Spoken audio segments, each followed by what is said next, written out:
I'm here with Nick Hackett, and I'm just going to interview him. So, do you believe rules and guidelines are necessary for a religion? I don't think rules and guidelines are necessary for religion. I think that sometimes the church is a little too strict with the rules, and that sort of makes people leave the church. What do you think it means to be spiritual but not religious? I think it means that you believe in God, but you don't necessarily go to church or believe in following church rules. How do you think individualism affects religion? It sort of affects religion because when people are too individualistic, the church isn't as united, so you don't have as many people going to church and more people praying privately and not as a community. How do you think consumerism affects religion? It makes people focus on more materialistic things instead of what's important, sort of more spiritual things. Is there anything in the church you don't agree with in terms of unity? I think the church should be more inclusive for people of different orientations and people who are gay and all these other things. Do you think people have a natural desire for community? Yeah, I think people naturally just tend to group together. Thank you. Elizabeth Defendis, and I'm going to be asking her questions today. Do you believe rules and guidelines are necessary for religion? If so, why? Yes, because it would help the church run in an orderly fashion, and everyone could come together in a common way. Okay. What do you think it means to be spiritual but not religious? You can be religious and still be spiritual. You can still be kind and have God with you, but being religious, you don't necessarily have to be part of a church. How do you think individualism affects religion? It affects religion because people go their separate ways with their own things that they do through mass and church, and sometimes that can create a division between the community and then the person. How do you think consumerism affects religion? People can focus on superficial things and not so much the message of church instead of who the priest is and stuff. Is there anything in the church that you don't agree with in terms of unity? The only thing is is the church not accepting people who are gay or lesbian or something. Do you think people have a natural desire for community? I think people would rather go to church together because the church teaches about community and loving and being a family, so might as well just go together. Thank you. Do you think people have a natural desire for community? Yes, because people want to be in something greater than themselves. Is there anything in the church you don't agree with in terms of unity? No. How do you think consumerism affects religion? In religion, you believe that God has something planned for you, but in consumerism, you believe that something else has, a greater plan for you. How do you think individualism affects religion? I believe that affects religion because you're believing in yourself more than God. What do you think it means to be spiritual but not religious? Being spiritual is when you're believing in something that is vague, and being religious is when you believe in God and hard facts, you strictly believe that. Do you believe rules and guidelines are necessary for a religion, and why? Yeah, because rules and guidelines set a certain example for religion, and there are things that you have to do. In my opinion, the interview response that surprised me the most is Valeria's cousin, that she agrees with the church in terms of unity. In my opinion, I think the church needs to be more open to people. God loves everyone, so the church should be more open to gays, people who are divorced, people who have done wrong, and other people as well.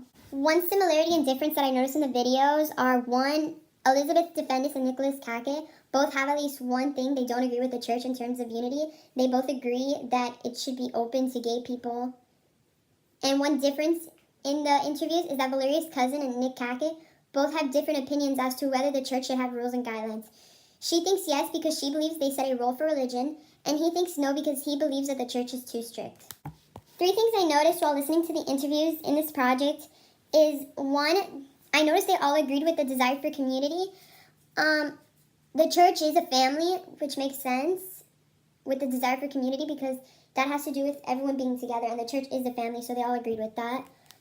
Second, they all had the same opinion on consumerism because it has to do with materialistic items, and they all said the same thing on it.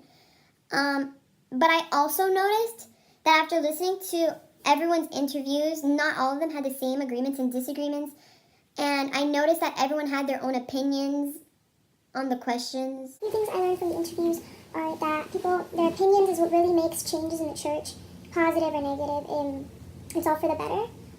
People actually pay attention to what goes on in the faith, and that if people keep thinking and trying to answer these critical questions, they will see changes for the better in the church. And some similarities and differences I saw in the videos is with Elizabeth Defendis and Nicholas Hackett. They both spoke about how one thing they disagreed with about unity in the church is the lack of acceptance of the LGBT community. And some differences I saw were that one of the people in the interview, Ana Maria, did not find any problems with unity in the church. And the thing that shocked me the most is actually when they did bring up the LGBT community, because it is an issue that needs to be addressed. Because how can we all be united if not all of us are there? So I think one of the things the church really needs to work on is more inclusion of that community and any other people or orientations that are being left out. The answer that surprised me the most out of all the interviews was one of Elizabeth's answers to how consumerism affects our faith, because she really got that one spot on. When we let the materialistic side of the church come before the message of God and the message of the Mass, then we are doing something wrong, and that's consumerism at work. Some of the similarities and differences that I noticed were that they all have very different opinions on some things. So on the unity in church, Elizabeth and Nick thought that there has to be more acceptance, while Aura Maria thought that everything was fine with unity in our church. And on the rules and regulations, Aura Maria and Elizabeth thought that we have good rules and the regulations are set fine and they help keep us orderly. But Nick thought that our rules and regulations of the church are too strict and they end up pushing people away instead of bringing them to the faith. 3 things that I learned while doing this project are, one, that everyone has really different opinions when it comes to some issues in the church. I definitely think that some people can think on one end and some people can think on the complete opposite. Another thing I learned was that acceptance. Two out of the 3 people we interviewed agreed that there needs to be more acceptance of the LGBTQ community. And I also agree with that, and I think this generation will definitely have an impact and probably, hopefully, bring more of a change to that issue and help us all celebrate Mass together instead of just us who are straight and not excluding the other LGBTQs. The last thing I learned from doing this whole project was that there are definitely rules and regulations that I think are kind of strict, like during Lent or during some seasons of the year. But ultimately, I think I learned to agree with Elizabeth and Aura Maria. Originally, I thought that there were too many and they were too strict. But after hearing what they said in the interviews, I 100% agree with them now. I think that if we did not have any rules or regulations in the church, it would be very disorderly and we couldn't come together as peacefully as we do now. This quote relates to the discussion about disagreement of unity in the church by 2 peers who said the church should include more orientations like the LGBT community. These words from the textbook interpret that God loves each person as they are, disregarding their race, gender, or sexuality, therefore supporting the argument that the Catholic faith should be more open towards others like God is. This quote relates to Aura Maria in the family interview, saying that it's a problem when we put ourselves before God. Although it says that we can create our own definition of self and the world, one can define themselves as greater than others and God. When it is done, it can become a serious problem.